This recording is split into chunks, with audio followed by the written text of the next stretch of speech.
people who abuse, who are toxic, they don't understand communication. The best way to handle that kind of person is just to tell them to get help while you separate yourself from them. First time I decided to put me first, my mom did make it. I was raped. Emotionally, it's killing me. Welcome to a place where your story matters and your struggles are met with compassion. Here, we create a space for healing, understanding, and hope. On this show, we dive deep into the heart of life's challenges, anxiety, trauma, heartbreak, and more, guided by experts, psychologists, therapists, counselors, and brave individuals who tell us the real story. Together, we'll uncover ways to navigate life's toughest moments, providing real solutions and powerful insights to help you thrive. My hope is to show you that no matter what you are facing in life, healing is possible and you are not alone. So let's walk this path of healing and growth together on the Victory Wilson Show.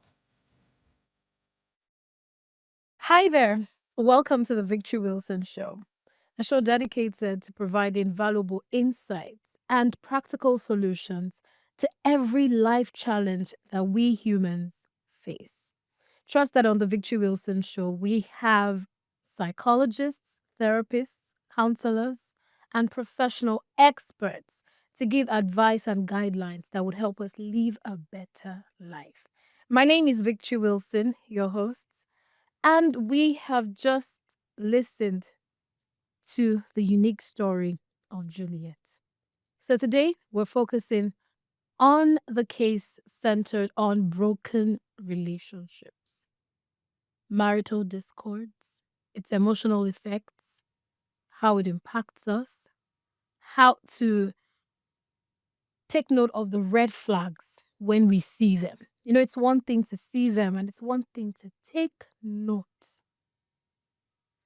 To do justice to Madam Juliet's case, we have a friend of the Victory Wilson show. she is not She's not a visitor on the Victory Wilson show. I'm excited to have her. It's not her first time on the show. It's not her second time on the show. It's her umpteenth time, if I dare say that. I'm excited to have the one and only lawyer, minister, teenage coach, marriage counselor, Mrs. Gbemisola Fabunmi. Welcome to the show. Thank you. It's always exciting to have you on the show. And it's also always a pleasure being here. Thank you. Thank Love you. what you're doing. Well done. Thank you. Thank you. We've listened to the case of Miss Juliet, who's been in a 13-year-long marriage, now separated from her husband. She's gone through traumatic experiences.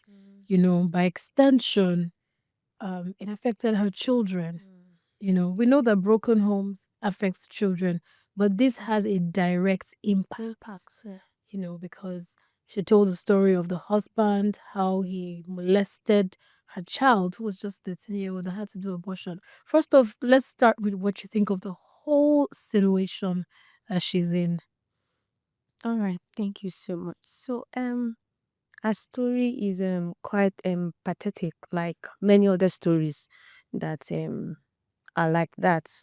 And what I do always say when I talk to people about marriage is that a successful marriage really is always when we have two whole individuals. And when I say whole individuals, I mean that you're not coming into marriage with any baggage. Where there's possibility that you might have had experiences, negative experiences, but if you've gotten help and then you've healed one way or the other and you come into marriage, you have successful marriage. But the problem is we have people coming into marriage not knowing their partner so well. Or sometimes we are aware of some of the challenges or troubles or red flags, but we just try to ignore or wave it or say, oh, I think this person might change. But adults don't change. They don't change except they come to terms with themselves to say, okay, I think I have a problem. I need to change. But really, adults don't change. So for our story, right, it's pathetic, but I think that she could have or all these things could have been avoided if she knew what to do, or she had the right exposure on Yeah. what to do. So that's what I think about the whole thing. Talking about avoidance, it could have been avoided. Yes, it could have been avoided. While I was talking to her, I asked questions. By the way, we have Mr. Juliet here, so in case you have questions. Okay. So while talking to her, I asked questions. Did you try to, it's one thing, oh, I saw this, I did not know. All right, now I'm in it. Have you tried to look for a solution with your husband? And she said she has tried talking to him, asking him. I know that there was one question I didn't ask. Have you tried other communication routes? If you've tried talking to him, have you tried any other way? And I think that's another step to looking for solution. Or what do you think? Well, for me, Because we say communication is important. And It's key. sometimes these things happen where there's no communication. in relationships, communication is very, very key. But when we are trying to communicate and the other person is not getting it, then that's where the problem is. So for abusive relationships, I do always say that talking to the person is actually not the right way to go about it, or is not the best solution. We only talk to people who are reasonable, but abusive individuals are not reasonable. And I think this is what I would like to put out there, because many times we make excuses for them. Many times we think that they will just one day understand us. But people who are abusive, who are toxic, they don't understand communication. The best way to handle that kind of person is just to tell them to get help while you separate yourself from them. So in our own case, once you're able to identify that this is who this person is, and then for people who are abusive, there are signs to note that you would know that this person is abusive. So communication is not it's actually is not it. So if you see someone who is who constantly criticizes you, that person has an issue and needs to deal with it. If you have somebody who loves to exact control, restrict your behavior, or highly possessive, those kind of people have psychological conditions, mental conditions. What that do you need- call those conditions? we just mental conditions, Yeah. okay, that they need to deal with psychological. The underlying factors for them, sometimes it could be as a result of low self-esteem. Inferiority. Yes, inferiority complex. So you see somebody, because of their inadequacies, because of their powerlessness, they feel that the best way to cover up for those things is to intimidate someone. And many times, the kind of people that they intimidate are people who are beneath them. They won't do that to people who are above them or who know better. Except those people who are above them also are suffering from low self-esteem. But we have the inferiority case of complex. this Juliet's husband that keeps saying, oh, go and ask your mates. Like she tried talking to him and said, go and ask your mates. That means you wanted somebody, maybe you wanted somebody who was better than your wife in looks or in intellect. But why didn't you go for them? Why go for someone that you know that is lesser in your own, quote and unquote, in your own definition, and torment the person and say, oh, you are not up to my standard? That's exactly what I just said now. Many times it's as a result of their low self-esteem. Do you understand? They've not been able to deal with their own inadequacies. So they just need someone someone to oppress. That's how they feel better. That's how they compensate themselves or cover up for their inadequacies. They just need someone who is beneath them. So that's why you see them, they abuse, and then when they're outside, they cannot actually do that To other people. But for those people who are their victims, you see them terrorizing them, doing all sorts. So it's still as a result of that low self-esteem that they do all those things. But people who are abusive is actually not as a result of low self-esteem. Some people, it could be trauma and some childhood experiences that they did not heal emotionally. So it could be as a result of unresolved emotional pain. And many times they don't even know that they are reacting based on that. Do you understand? Some people maybe growing up, they experience neglect, abandonment, or abuse also, and they didn't get to heal. They didn't get to come out of that. So one way or the other, that has created a neural path that one way or the other they act based on that pain. We call it unresolved emotional pain. That's what we call it. So they act based. They many times they don't even know they are doing those things. So that's why even we would always advise that they get help. Or if you are with someone, you notice that the person is acting in such manners, then advise the person to get help. You can just talk to them about it. All right. So now Mrs. Juliet is in this situation. Okay. Where did she get it wrong? Coming, as a marriage counselor, with your experience in marriage counseling, and with the story that we've heard, we're not apportioning blames. Sure. But as humans, they say it takes two to tango. Mm-hmm. And for every story, there are two sides. But where do you think that she may have gotten it wrong and could have made some adjustments, in order to save the marriage and not make it go that bad? We also need to ask her if this started from the first day. Yes. So for her, the only place that I can say she got it wrong is actually from the beginning of the beginning. And that's there was no premarital counseling. I know maybe we should ask I should not just come to conclusion. Was there any form of counseling, premarital counseling, before you got married? Ah, you see that I smile when you ask that question. The reason is that the question is what the mother asked me when this case started. I was like, is it the right time for you to ask me that question? No, I can say I'm 40 because I was blindfolded with the love. I did not even look at that, all those red flags that I'm seeing at the beginning. E, the in area of that counseling, I wanted to, we want to do church marriage. Is the church is the ladies' church, that's the wife church that the counseling we owed. He told my pastor that day that he himself, I told you that is very arrogant, very proud. Doesn't believe that someone is even knowledgeable than him. That he believe he knows all. He told my pastor that, which kind of counseling? Me self, I'm a married counselor. You know how many how many marriages I've scattered and I've beat again? How many marriages I've all those things. And in his own case, the pastor friends happen to be someone that he knows. So they just use like that friendly stuff to cover up that aspect.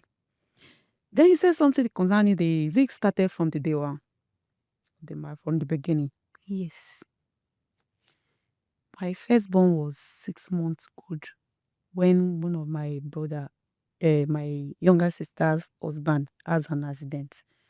So I wanted to go and greet the family, that just to sympathize with them and greet them and come back home. He said I should go. I carry my baby. I went there. I wanted to come back the second day. He said, stay with them now. So why we don't have money to give them? Stay with them. The third day I wanted to come back. Stay with them now. I was like, am I the doctor taking care? I've seen them, I've greeted him. I'm coming back. So the fourth day rather, so I decided to go back home. As I'm reaching the house, he just left the house, carrying one of his girlfriend back to the garage. What made me to suspect what happened is that I didn't even know. So I made the house neat. Area was tied up. It's unusual of him to clean the house like that. So I was just talking to my neighbor that if that's this man have changed you. See, I came inside now. Everywhere was neat. That neighbor now said, Shivi, so person just left. And so person came the day you left. I was shocked, but no, when when I'm in love, I don't know how to put it. Or when I'm done, when I'm foolish, I will call it. I don't even know. I covered him that, okay, yes, he told me that this girl is coming. Because I knew the girl is one of all those bridal maid on my wedding day. So I went inside. When he now came back, and I asked him that what happened, who came home, who tied up the house like this. And I said, somebody have been telling you one story or abi. I was like, who is telling me a story? Tell me what happened. Who came home? He did not want to talk, and I mentioned her name. So I left.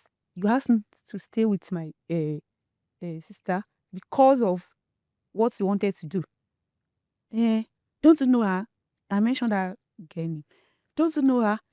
Is it a sin for me for her to come and greet me without my consent? Ah, And you're not even up to a year married. just In marriage. my first one is just 6 months. That's over. So that's the first experience So that you that's the had. first experience I was. So I called him. I called the mother. I called my mother. That this is what is going on.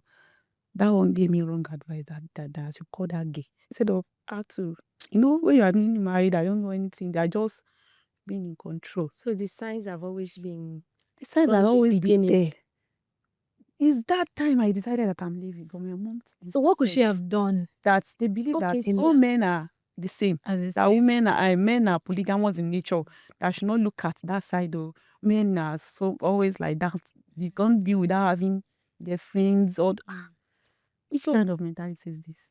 Thank you very much, Juliet. So what she should have done, and that I would also advise many people out there now, counseling, like I always say, is not a common practice in Nigeria. Or in us. So people take going for, especially relating to marriage, they take going for marriage counseling, they take it for granted. And whether premarital or post-marital, it's actually important and very vital that people get into these things. So what she should have done better is at the beginning, and for many people out there, go for premarital counseling. I did a session for a couple sometimes earlier last year. They were due to get married in 2 months. When they came for counseling, after the third session, they went their separate ways. These are people who have already done introduction. But when we got into the session and we started exploring them, getting them to know, many times people don't know themselves. They're just dating. Like she said, they're blindfolded with love. The only thing they talk about is how I love you, they don't get to know this person. And then when you see some signs, some signals, because you don't want to get the person offended, you shy away from this. But when you come for counseling, these are some of the things that we talk about. These are that you will fill forms, you will tell me this. Sometimes we have one-on-one sessions so that I can know how to introduce this person to this person. Okay, so when we do premarital counseling, we try to introduce one partner to the other, something they cannot really do themselves, or areas that they should be looking at that they are not looking at because of the love or butterfly feelings. You try to open them up to those things. Then another thing that she could have done is, even if you've gotten it wrong and you are in that marriage, I want to tell many people outside that don't stay in toxic marriage. It's actually not going to end anytime soon. Many people keep saying maybe it would get better, maybe if I do more, maybe it's actually not the fault of the victim. So the abuser should be responsible for their actions and seek help. But when you see that this person is not changing, you've tried all means, you've tried to be more submissive, you've tried to be more loving, you've tried to talk the person out of what they're doing, the best thing is to separate yourself from that relationship. Marriage is not a do or die affair. It's better to be single, and then you have your mental What will health people together. say? So all this what will will people people say? say? Those people are the same set of people that will come back and say, so why did you stay in that kind of relationship for long? So So funny as it may sound, I'm sorry to cut you. Okay. Funny as it may seem, it seems like it's common sense when it comes to relationship.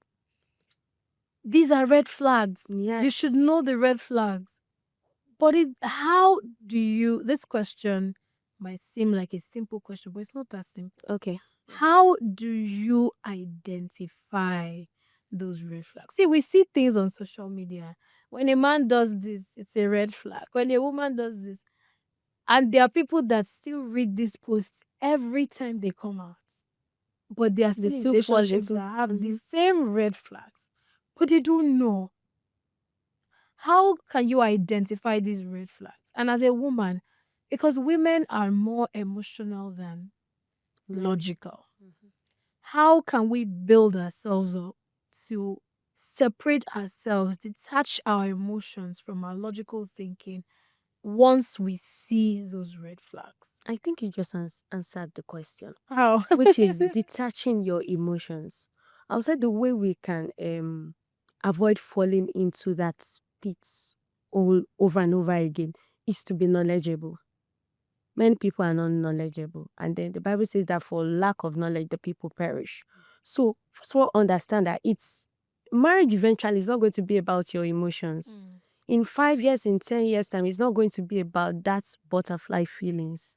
Okay, it's going to be about partnership. It's going to be about friendship. So be knowledgeable. What are those things that I need, or that makes a healthy marriage? That's what we should be going for first, not the way you feel. What are the things that makes for a healthy marriage? What do I need to have a successful marriage? Those are the things that we should be getting into, not maybe I love this person, maybe this person fits my taste. If you know what you need to have a successful marriage, then you will know what to go for. So if you know that, okay, somebody restricting my movement, not making me do what I really want to do, is a red flag. If you know that, and you know that at the long run it's going to affect you as an individual, if you identify that in a person, you won't go into that relationship.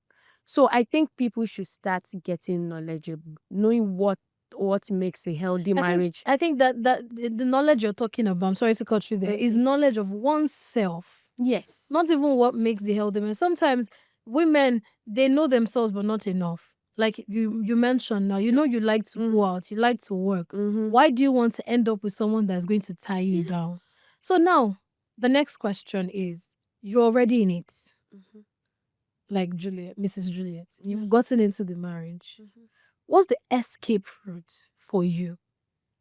You know, you've gotten into the marriage and you're someone that had this dream that you want to have a home where you're married to your husband for 100 years. You want to celebrate 80 years together. You don't want to break that marriage, but you're already in it. How can you escape from it? And people say, don't leave unless it's violent. But she's telling us now that it's not worse. violent, but the Emotional emotional bashing torture is more. is worse. Many times. More. Don't you realize that growing up, many times we prefer our parents to beat us than scold us. Growing up, we just beat me. But all this you repeating, nagging, telling me what I'm not, we don't want to hear it. So many times emotional Torture is is worse. worse than physical torture.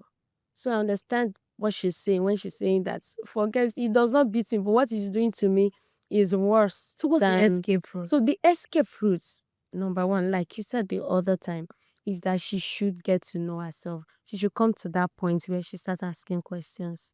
Who am I? Do you understand? I know you want this, but it's not working. Who am I? What are some other things that I can do or that can give me joy?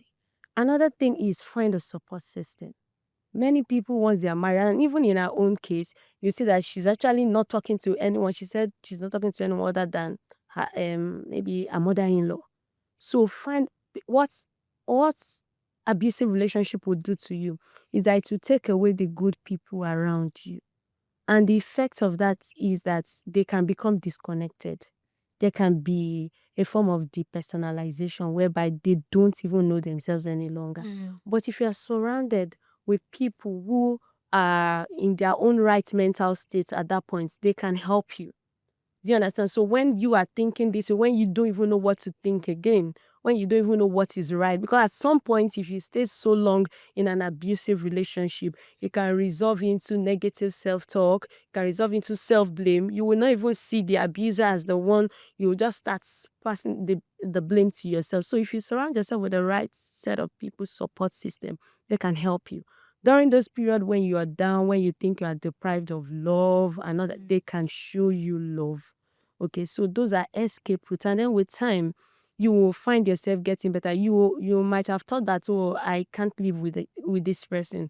But at some point, with the right support system, you being in the right company, you will find out that you can actually live and have a successful life without that. Without them. Yes, without That's the after you've already left the yes, marriage. that's after you. Or while you're still. Can you still figure that out while you're still in the marriage? Yes, it's the support system that would actually lead to you leaving the marriage. Because many times for people who are victims, they hardly find it out to leave the marriage. They would think, what will people say about my children, the finances and all that. But if you have the right support system, those who are telling you, don't worry, you will survive. We are there for you. We can help you. Do you understand? Even though their help may not go the long way, but the fact that they're just there around that time, giving you moral support, those things go a long way.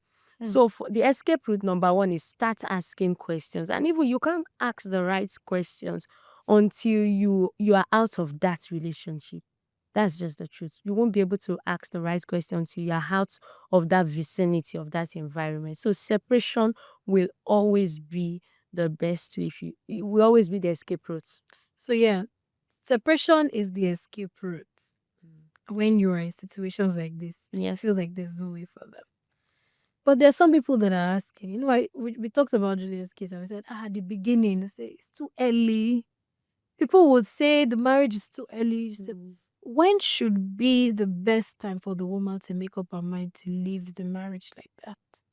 Okay, in that situation, when you see that it's beginning to affect your mental health, like you are getting depressed, you are getting overly anxious. Do you understand? When you see that it's beginning to interfere with your daily affairs, like you are no longer productive because of this particular is you can be in a toxic relationship and maybe you are one way or the other. I've had people who are in a marriage and then they just call themselves co-tenants.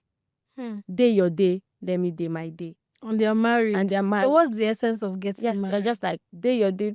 When I was addressing them, they were like, we are co-tenants in this house. And at the end of the day, it didn't last. I saw a clip of someone online, a woman online, I think she's a popular figure, that was boasting about her husband living in a separate city and she living in a separate city. And they are married, happily married. She said she gets to be the good wife because they don't from see all the distance. time.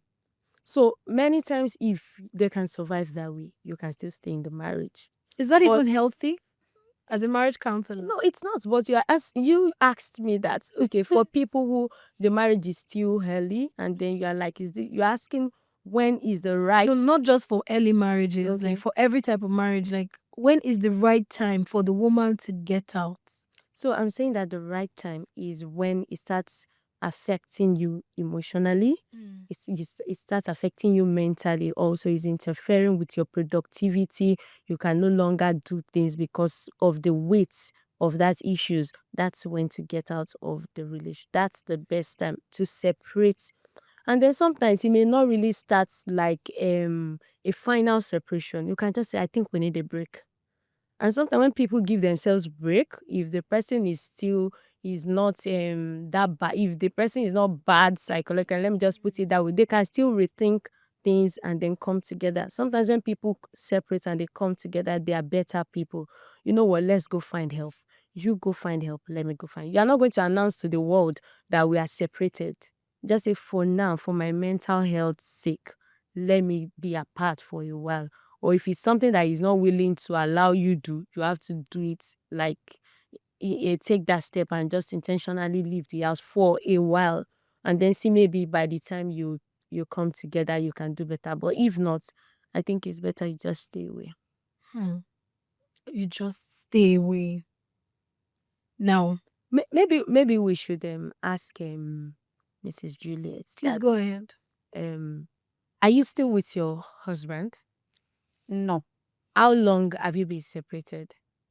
going to 2 years. Going to 2 years. 2 years. So can you tell us how your life was when you were with him and 2 years after? Can you tell the difference? Identify. Are you more miserable than you were when you left 2 years ago? See better. Or are you better? I thank God that I left.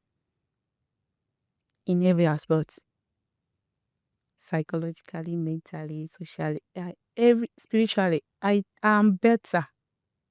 I'm better 10 times when, compared to when I was with him. When you were with him? Because when I was with him, no peace of mind. He will travel like this, my children will be happy. I thank God. Yes, That is not around. come back, there's war.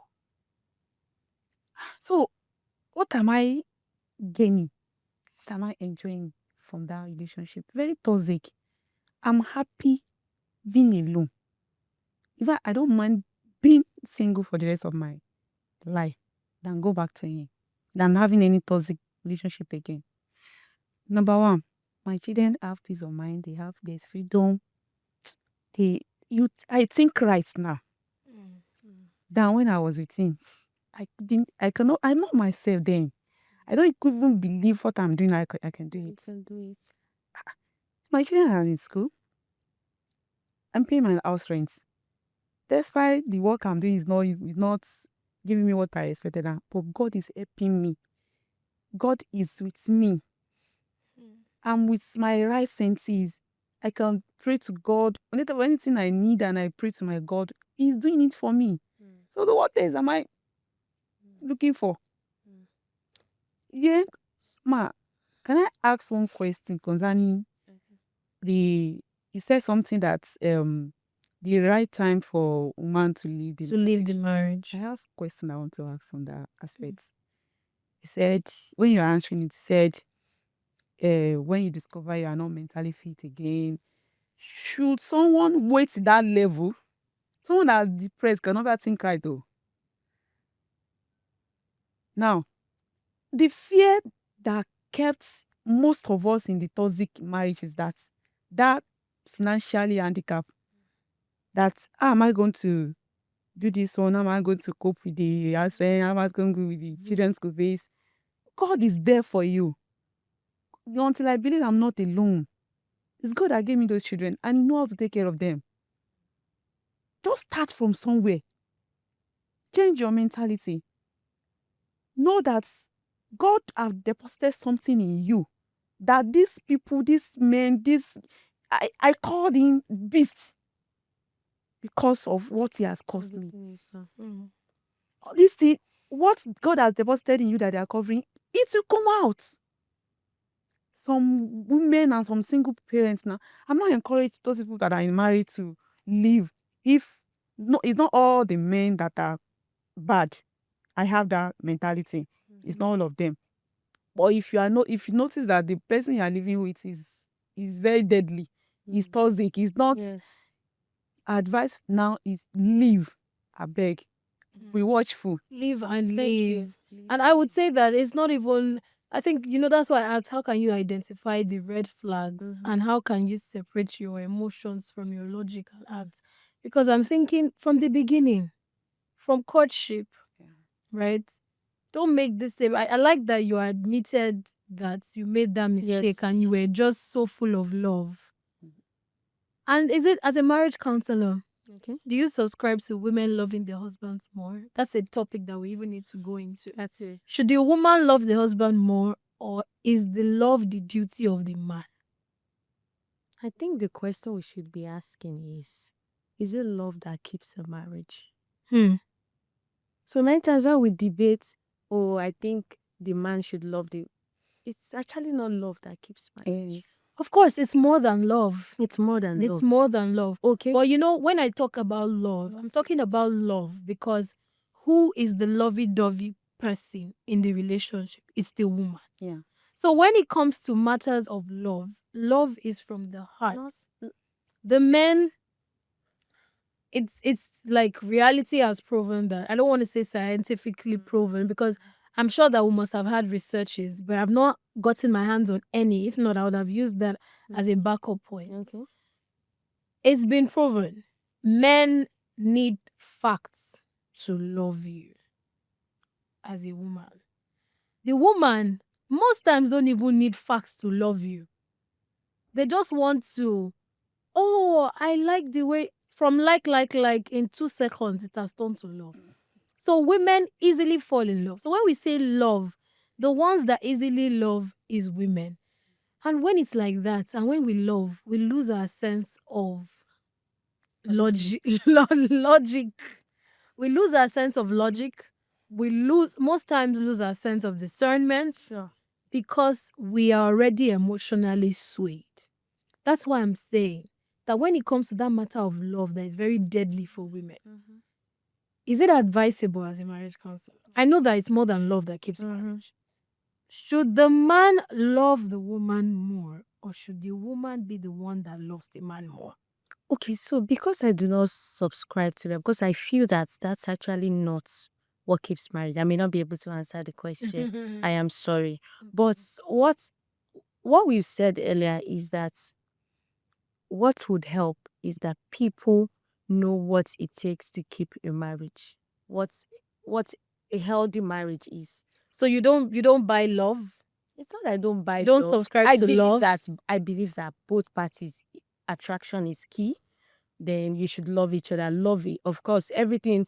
What makes a successful marriage is love, according to what is written in 1 Corinthians 13. So many times, what we call love is not love. Many times, what we call love is the emotions, which is actually not safe for us. So, what love is really is love is patient, love is kind, okay, long suffering, does not keep records. That is what love is. So if you don't have all that, you can't call what you're feeling love. That's just basically. So you said what we emotions. have is emotion So we should not be looking at lasting longer. We should be looking at, is it healthy in there? in there.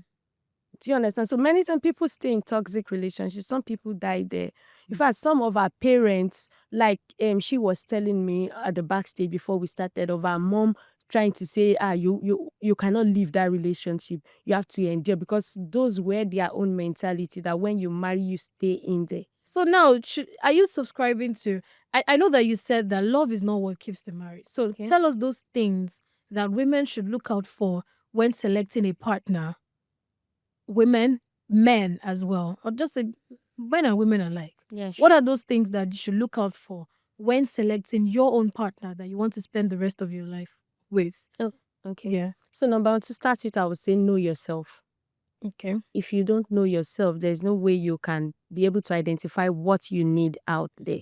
Okay, so if we look at Juliet's case now, I'm sure it is now that she's now out of that place, that she can now recognize her potentials, those things that she's capable of doing. Before, she was like, how will I survive if I leave this marriage? But on coming out of the marriage now, she's doing things herself. She's moving forward in life. So I would say that to start with, know yourself. If you don't know how to discover yourself, you can get help. You can reach out to mentors, to counselors who can actually help you discover what is in there. So you must know yourself before you go ahead and add another person, because there's no way you will be able to identify what both. Then some other things that you should look out for in a relationship before you go into it is the person teachable or flexible. So if you are dealing with people who are set in their own ways, this is the way I do my thing, and they hardly bend, then there's going to be issues in that marriage. Because in marriage, we will need to bend. Okay, we need to adjust. We need to be flexible. There are sometimes that you will let go of some things just to make your partner happy. So if you are dealing with somebody who is set in their own ways and like, no, I cannot bend for anybody, then that's a red flag. You should not go into that kind of relationship. Also is that don't go ahead with somebody who does not have mentors, role model. They don't have people who they listen to. Don't go into relationships, because the day they mess up, nobody's going to come to your head. anyone you're going out with should be, or you're planning to marry, should be someone that they have people over them Who talk to them? yeah, people who talk to them and that they can listen to. Don't just assume that, oh, you would listen to his parents. I do always tell people, if I'm the one feeding my parents, there's limit to what they can tell me, because that means that you're not going to get your upkeep next month if you tell me nonsense. Except, okay, you have parents who are financially independent. That's when many times they have say over their children. But if I'm the one feeding you, if I'm the one paying the your upkeep for bills. that, there's limit to what you can tell me. So don't just assume that, oh, you would listen to his dad, his mom, or her dad or her mom, because both ways. So just ensure that, ask questions, or also know his friends, the kind of friends that kind of person mingle with or go out with. Those are things to actually look out for when you want to know. Those uh, 3 basic things. Yes, those 3 basic. The Number 1, friends. I said I know yourself. Yes. Number 2, the person must be teachable. Number 3, let them have people, mentors, or people they People can that listen listen to to. them. Yeah. So for people to just quickly wrap up Yeah. Juliet's case now, I'm happy that she said she's finding herself. Yeah. It's been 2 years of recovering. Mhm. For people that are in this situation, I know the trauma is there. You see triggers, you experience triggers, and you think of it, and it still makes you cry and all of that. But what are the best ways that they can live a balanced life? Because trauma is deep. Yeah, sure. When we experience these things, it influences our way of life. In fact, everything that we do is influenced by what we've experienced. Yes. Sometimes we just cover it up. So what are the ways that they can live a balanced life so that one is not affecting the other? Just to wrap up. Okay. So I'll say number 1, forgive yourself. Forgiveness. Forgiveness. So many people, they just hold on to that past, like, how I wish I did this, how I wish I did it. If you don't let go, if you don't forgive yourself, you are never going to heal. So that's where to start from. Acknowledge that I've messed up. Acknowledge that I made the mistakes. Acknowledge that I'm a victim. Sometimes you have to say it to yourself, face the mirror. I am a victim. But you being a victim does not mean that you cannot eventually be a victor at the end of the day. Okay. You can now be a source of help to so many other people. Okay. Source of strength to some other people. So see yourself like, okay, this phase of my life, I've messed up, but I'm not going to let that stop me. So number 1 is forgiveness. Number 2 is that pick up yourself, start investing in yourself. Whatever you can do for Juliet. I think she said she's been doing so many things, doing courses, moving forward in life. So start investing in yourself, pick up yourself again, start believing in yourself. Then lastly, I would say that because healing is a journey, it's not something that you would arrive. There would be triggers at some point, and then another reason why, let me quickly say this, that you need to heal is because if you don't heal, many times it results into patterns. You would see your children falling victim Of the of the same same thing. thing. I've seen situations whereby we have patterns. So there was a lady that told me about her mom being her dad cheated on her mom, and then at the end of the day her husband cheated on her. Do you understand? So it's because the mom never healed. So when you heal, you know how to address things better, and then you can now help your children also. So you owe yourself that healing big time. Forgive yourself, start investing in yourself, start believing in yourself. Then lastly, I would say that support system, you need it.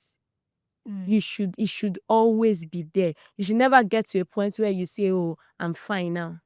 Because you might be fine for 15 years, and in few seconds after 15 years you break down again. Do you have those kind of people that you can go back to, that can help you? Do you have people around you that can actually support you and say, no, you've left this thing over 15 years, you can't go back into it again? So I think with that, they can really live a whole life beyond what they've experienced. Yeah. Before we wrap up, because someone will ask, there are some people that are just alone in this world. They don't have support systems. How can they successfully build support systems? You have to, one way or the other, start entering into communities of people. In Nigeria, we are very religious. Enter a church. I'll say that. Or a mosque. Do you understand? That's where to start. At least that one is readily available. You see church, like 3, 4 churches in the street. Enter a church, belong to that circle of people. In my own church, we have something we call hot orb, people of like minds or that are going through things. Okay, that you can people that can identify with you with the same things. That so if you belong to that kind of church, whereby you can always connect with some other people, that's how to start building your support system. Support system. Of course, you have to be careful so that you don't fall victims of, because it is, they call it all souls, not all saints. Not all things. Okay, so you have True. you have to be careful, but at least know what you want before you go into that kind of place, so that when you see that, okay, this is not what I want, you find what you And really sometimes you can be a part of the church and not be totally part of the church. You know, support system doesn't mean, I don't know, for to each his own. want. Everybody has different recovery process. But I think like you can just belong to the church so that you're keeping yourself busy. I remember I went to the worst heartbreak in my life in 20, I can't remember the year again because I've totally blanked out. Thank God. Yeah, the worst heartbreak in my life. I almost thought I was going to die. Like I was losing it. Everybody around me knew that. I was losing it. I had lost it. I was not myself. It took the grace of God for me not to even resign, because I almost resigned from work. Imagine if I had resigned. That would have been terrible. Could be that bad. It was really bad. And for someone like me, the reason why I'm doing this show, I don't even tell people my experiences. So I get to narrate these experiences here on the show so that people that are watching the show can know that we're all humans and we've gone through this.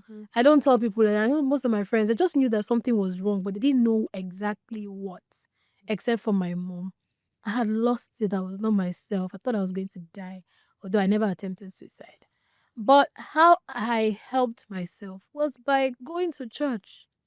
I just got to, my friend said, let's just go to church. I'm like, let's just go to church. Me, I've been a church person, but at that time, I wasn't attending church. I took a break from church because of work. I went back to church and said, okay, because the distance from my former church to my house was very far, so I couldn't keep up. So I had to find a church closer to where I now lived because I needed it. Joined the church and registered in a department. I registered in the department to serve. Not just to serve, but to also recover. So it's not like you're going to the department and you're telling everybody that they broke my heart, so they broke my... You just being in that community of people will definitely help. And if there is a need to talk to anyone, by virtue of you constantly being there, seeing people, your mind, your intuition will tell you you can relate with this person. So I subscribe to that, and I'd say just make sure you join a community.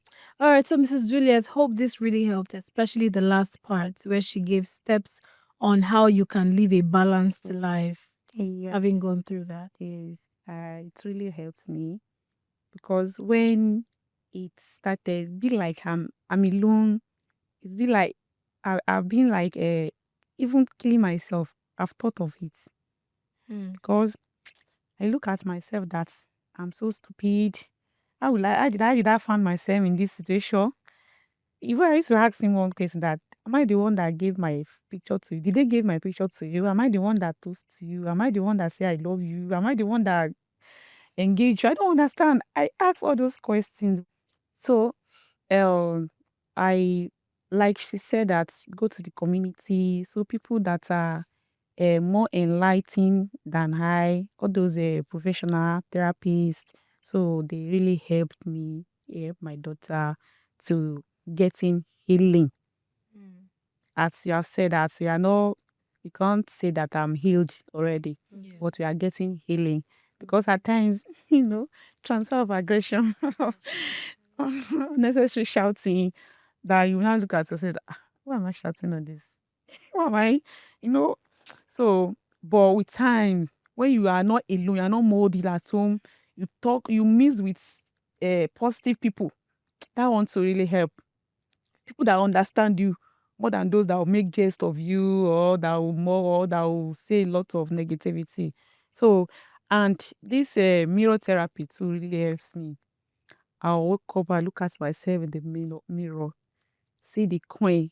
You are born to rule. I'm born to excel.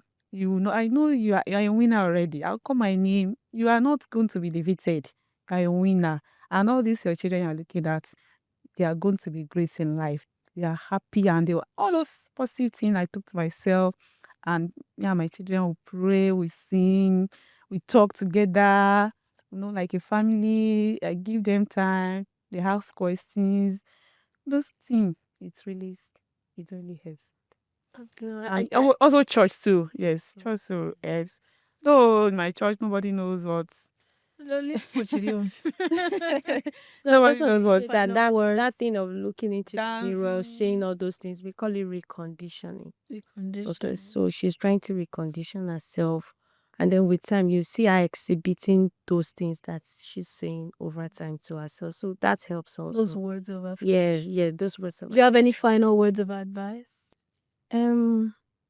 The only thing I want to say that I've said at the beginning is that don't try to be reasonable with a toxic person or an abusive individual. The only way to do it is to escape for your life, especially when and you're not yet married. If you can see the signs, I think I mentioned some of the signs. Maybe I should mention it You again. should, please. Yes, if you are with somebody who constantly criticizes you, you should run. If you are with somebody who is very possessive, you should run. Like, I want you for myself alone. You know, it gets so bad that they will not chase all the good relationships. They will now chase all the good relationships that you have built over time. So if you're able to identify that in a person, I think that you should escape for your life. Let me go right to the constant criticism, somebody who is highly possessive, somebody who restricts your behavior or restricts you from doing what you love to do. That kind of person you should run from. You should run from them. So people who monitors you, they want to know how much are you earning, or you must tell me everything. We are still dating and you're already saying you want me to start telling you everything, and you can see that they are desperate about those things. Okay, so you should run. There is no way reasoning or trying to think that the person will change. It's just for you to escape for your life. Thank you. Thank you so much, Mrs. Gbemisola, for You're the welcome. insights. Thank you. Thank you, Mrs. Juliet, for sharing your story. I'm happy to hear that this has been impactful. I'm happy to hear that you're recovering as well, because it's not easy. And I hope that everything that we've discussed on this episode would help youngsters like me who are about to get married. So please take note of the things that Mrs. Gbemisola Fabunmi has listed, the pointers. I hope that this will help youngsters about to get married, and this will help people in marriage and people that are already out of their marriages Sure. to heal and live a balanced life. Thank you so much for staying tuned. This is where we wrap up this episode of the Victory Wilson Show. Thank you once Thank again. you for having me. Yes. So we come your way again, till I come your way again with another interesting issue to dissect. My name is Victory Wilson. You deserve the very best. Never settle for less. And your mental health matters. Sure.